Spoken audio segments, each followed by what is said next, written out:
మామ big boss season 8 అయితే కనుక బిగ్ అప్డేట్స్ అయితే ఉన్నాయి. ఈ వీడియోని అయితే ఎవరు స్కిప్ చేయొద్దు. ఈ వీడియో చాలా బాగుంటుంది. అలాగే తెలియని విషయాలు కూడా మీరు తెలుసుకుంటారు.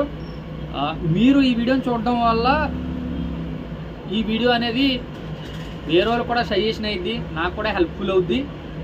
అయితే మనం కంటెంట్లోకి వెళ్ళిపోతాం. దేని గురించి మాట్లాడుకుందామో ఫస్ట్ ఇంట్రడక్షన్ ఇచ్చేద్దాం. ఫస్ట్ అయితే ఆటో గేమ్ గురించి మాట్లాడుకుందాం. తర్వాత విష్ణుప్రియకి అండ్ రోహిణికి మధ్య గొడవ అయితే దాని గురించి అయితే మాట్లాడుకుందాం. తర్వాత ఓటింగ్ పోల్ గురించి అయితే ఈ వీడియోలో క్లియర్ కట్గా అయితే మాట్లాడేసుకుందాం. ఈ వీడియో ఎక్కువసేపు అయితే ఎంత ఉండదో షార్ట్లో అవగొట్టేద్దాం, టక అయితే మాట్లాడేద్దాం. అయితే మధ్యలో అయితే మాత్రం మధ్యలో గౌతమ్కి అయితే సొరకలు పడతాయి. గౌతమ్ ఫ్యాన్స్ ఉంటే హట్ అవద్దు, స్కిప్ చేసేయండి. చూస్తానంటే చూస్తే ఇంకా మంచిది, ఎందుకంటే మీకు నిజాలు తెలుస్తాయి. ఓకే, కంటెంట్లోకి వెళ్ళిపోదాం. నిన్న విశ్వసేన్ గారు ఆట వేసుకుని వచ్చారు కదా, మెకానిక్ రాకీ ఆట వేసుకుని వచ్చారు. ఆ ఆటోలోనే సెకండ్ గేమ్ అయితే స్టార్ట్ అవబోతుంది. ఏం కాదు, బెల్ల అలారం మోగుద్ది. అందరూ 5గురు ఉంటారు. ఎవరైతే లాస్ట్ వరకు అయితే నిలబెడతారో వాళ్ళకైతే ఎక్కువ మార్క్స్ అయితే ఇవ్వడం జరుగుతుంది. అయితే ఏంటంటే ఫస్ట్ అందరూ బెల్ల మోగ్గానే అందరూ ఆటోలో కూర్చుంటారబ్బా.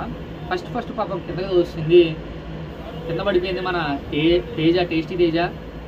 అక్కడ ఎవరో కాదు తోసింది, మన విష్ణుప్రియ అయితే తోసేయడం జరిగింది. సెకండ్ అయితే కనుక రోహిణి గారు అయితే వచ్చింది. రోహిణి గారికి విష్ణుప్రియకి చాలా పెద్ద గొడవ అయితే జరిగింది. నీ క్యారెక్టర్ ఏంటో మాకు తెలుసులే అని చెప్పి విష్ణుప్రియ అందే. నీ క్యారెక్టర్ ఏంటో నాకు తెలుసు, నువ్వు ఫస్ట్ అయితే నిఖిల్ని అయితే ట్రై చేసావు, తర్వాత పృథ్వీని అయితే ట్రై చేసావు, అందరూ చూసాం. నీ గురించి నీలాంటి క్యారెక్టర్ అయితే నాది కాదు అని చెప్పి డైరెక్ట్గా అనేసింది. అక్కడ మాత్రం స్టన్ అయిపోయింది విష్ణుప్రియ. ఏం మాట్లాడాలో అర్థం కాలేదు పాపం. ఈ విషయంలో అయితే కనుక విష్ణుప్రియ అయితే తప్పు. ఎందుకంటే తప్పులా చెప్పడం పెద్ద తప్పేం కాదు. ఎందుకంటే విష్ణుప్రియ ఈ మధ్యన నోరు జారడం అరుదుగా మారిపోయింది. అంత నోరు జారాల్సిన అవసరం లేదు. అది విష్ణుప్రియకి నామినేషన్లో వచ్చినప్పుడే తెలిసిపోయింది. ఎందుకంటే ఓటింగ్ పర్సంటేజ్ కూడా చాలా తగ్గింది ఇలాంటి దూల మాటలకే. విష్ణుప్రియ గారు మీరైతే నోరు అదుపులో పెట్టుకుని మాట్లాడండి. ఎందుకంటే యాజ్ ఏ ఫ్యాన్గా నేను కూడా చెప్తున్నాను, మీరంటే నాకు కూడా కొంచెం ఎక్కడో సాఫ్ట్ కార్నర్ ఉంది.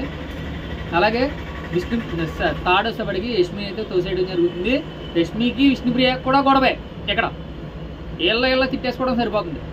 లాస్ట్లో వచ్చేసింది పృథ్వీ అండ్ విష్ణుప్రియ. అబ్సల్యూట్ విష్ణుప్రియ అయితే మెగా చీఫ్ అయింది. పృథ్వీకి ఛాన్స్ ఇచ్చి దీంట్లో పృథ్వీని అయితే నిలబెట్టడం అయితే జరిగింది. లాస్ట్ వరకు పృథ్వీ అయితే ఆటోలో ఉన్నాడు. ఈ గేమ్లో విన్నర్ పృథ్వీ. సెకండ్ వచ్చేప్పటికి ఈ దాంట్లోనే మనం విష్ణుప్రియ గురించి మాట్లాడుకున్నాము, అలాగే రోహిణి గురించి కూడా మాట్లాడుకున్నాం. అయితే ఇప్పుడు మనం మాట్లాడవలసింది ఓటింగ్ పోల్ గురించి అయితే మనం మాట్లాడుకుంటున్నాం. అబ్బా, ఓటింగ్ పోల్లో చాలా కాలం తర్వాత వచ్చిన నిఖిల్ కొట్టుడు కొట్టేశాడు. హైయెస్ట్ పర్సంటేజ్ 45% అయితే నిఖిల్ ఓటింగ్ పర్సంటేజ్లో ఉన్నాడు. 25-28%లో నబీల్ అయితే ఉన్నాడు. వీళ్ళిద్దరికి అయితే పోటీన ఓటింగ్ అయితే జరుగుతుంది. కింద నుండి అయితే చూసుకుంటే కనుక యష్మి ఉంది, కింద నుండి సెకండ్ ప్లేస్లో పృథ్వీ ఉన్నాడు.